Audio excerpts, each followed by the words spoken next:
Esto es Pulso Latino con Alejandra Forero.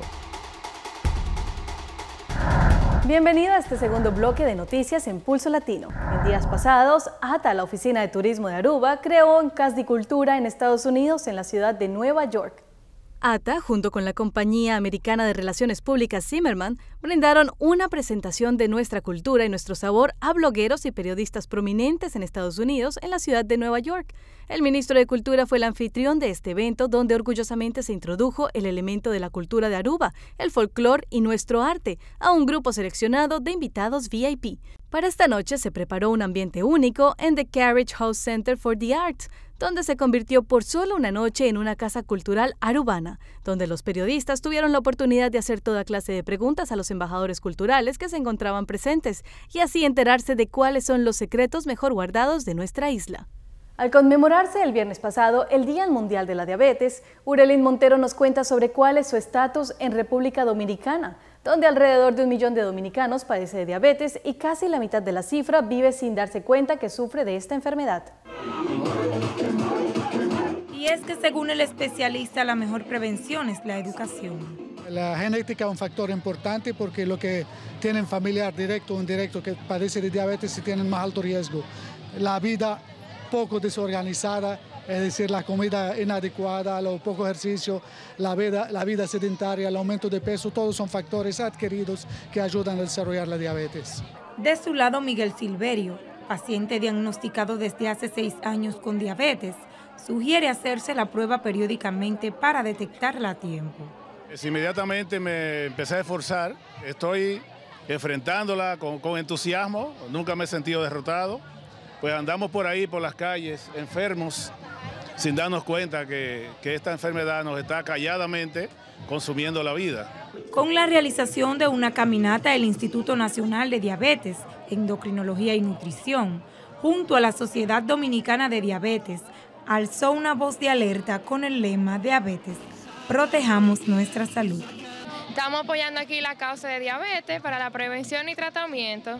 La experiencia con los pacientes ha sido muy satisfactoria porque es el momento donde podemos realmente dar prevención, estar de mano a mano con ellos, hablarle de lo que es, de que puede ser prevenible, de que caminar, hacer ejercicio está al alcance de todos.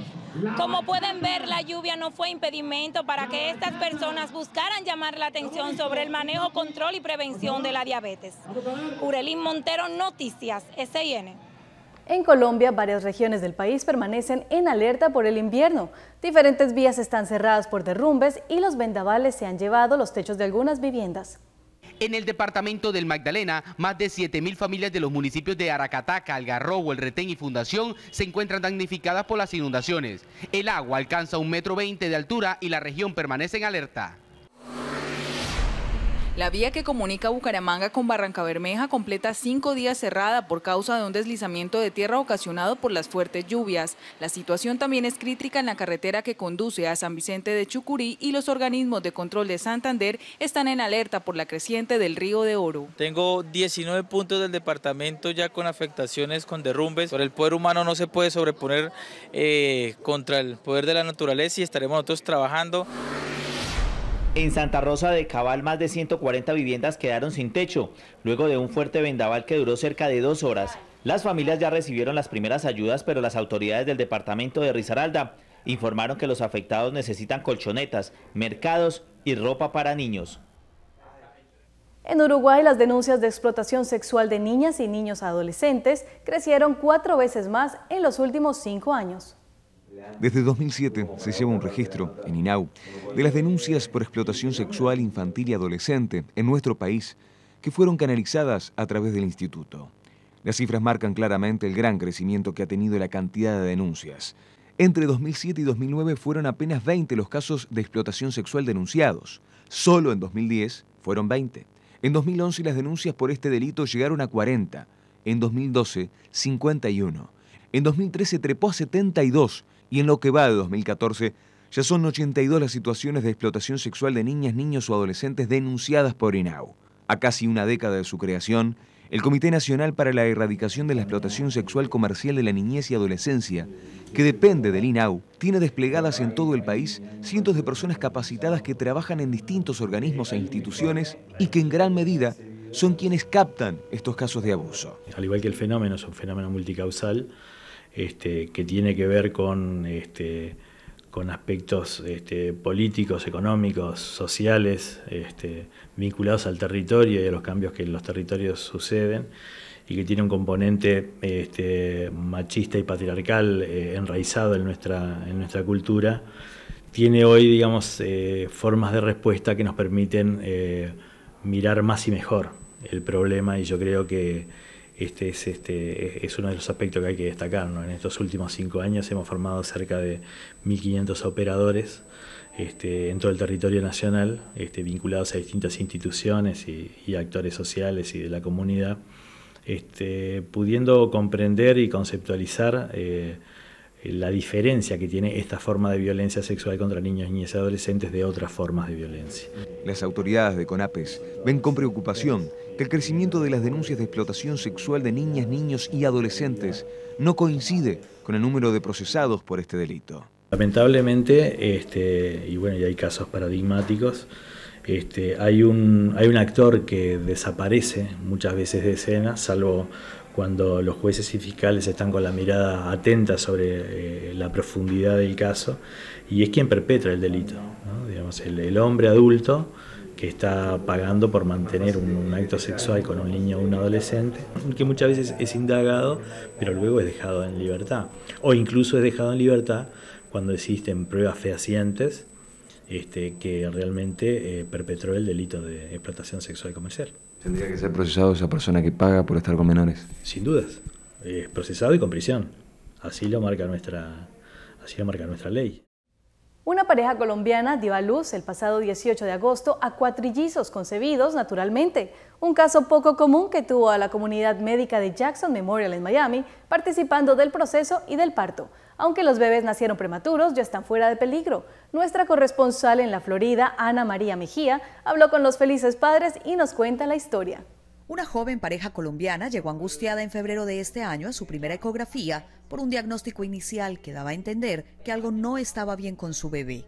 Sin embargo, la vida les tenía a Ivana y a David una sorpresa de proporciones mayúsculas y para eso no estaban preparados. Pero fue cuando se dieron cuenta que no, había uno, habían dos, no, hay tres, y el doctor se quedó como que, no, espérate, hay 4. Sí, cuatrillizos. Puede sonar normal, pero no común. 4 bebés concebidos naturalmente en un mismo embarazo. Y es que los números en un caso como este son inevitables. La concepción natural de cuatrillizos ocurre en 1 de cada 700.000 embarazos, lo que quiere decir que en un embarazo múltiple como este, el 90% de los cuatrillizos es concebido con la ayuda de un procedimiento de inseminación. Más allá de la angustia inicial y de lo curioso del caso, Ivana y David tuvieron que enfrentar el riesgo que implica un embarazo múltiple.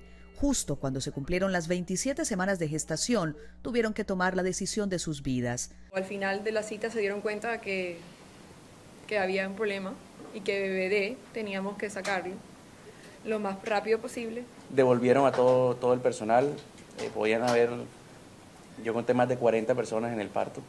Así que el 18 de agosto, 1 a 1, Julián, Sebastián, Gabriel y Francesca llegaron a este mundo.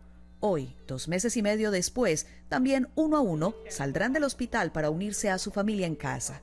Un milagro de la vida multiplicado por 4 que ya trae sus afanes. Y aquí les dejo un ejemplo. A cada bebé hay que cambiarle de pañal cada 3 horas. Estamos hablando de 8 pañales por bebé, es decir, 32 pañales al día, 224 a la semana, 970 al mes y 11.680 al año. Desde Miami, Florida, Ana María Mejía, Noticias Caracol. Y en una nota de actualidad, el presidente de la República de Uruguay, José Mujica, descartó vender su Fusca, por el cual había recibido más de $1 millón en una oferta de un jeque árabe. Primero, un jeque árabe ofreció $1 millón por uno de los 2 Volkswagen Escarabajo del presidente de la República. Después, el embajador mexicano le sugirió subastarlo con una base de oferta equivalente a unas 10 camionetas que Mujica incluso especuló con donar a la Administración de Servicios de Salud del Estado. En su audición radial de este viernes en la emisora M24, el primer mandatario contó su admiración por los Fuscas y relató cuando en la década de 1950 conoció el primero de estos autos frente a la vieja fábrica Ferrosmalt. Luego narró que unos amigos le regalaron uno de los dos que tiene, los que no venderá, señaló. Nunca lo podremos vender porque ofenderíamos a ese puñado de amigos que se juntaron para hacernos este obsequio. Y naturalmente, estos dos Fuscas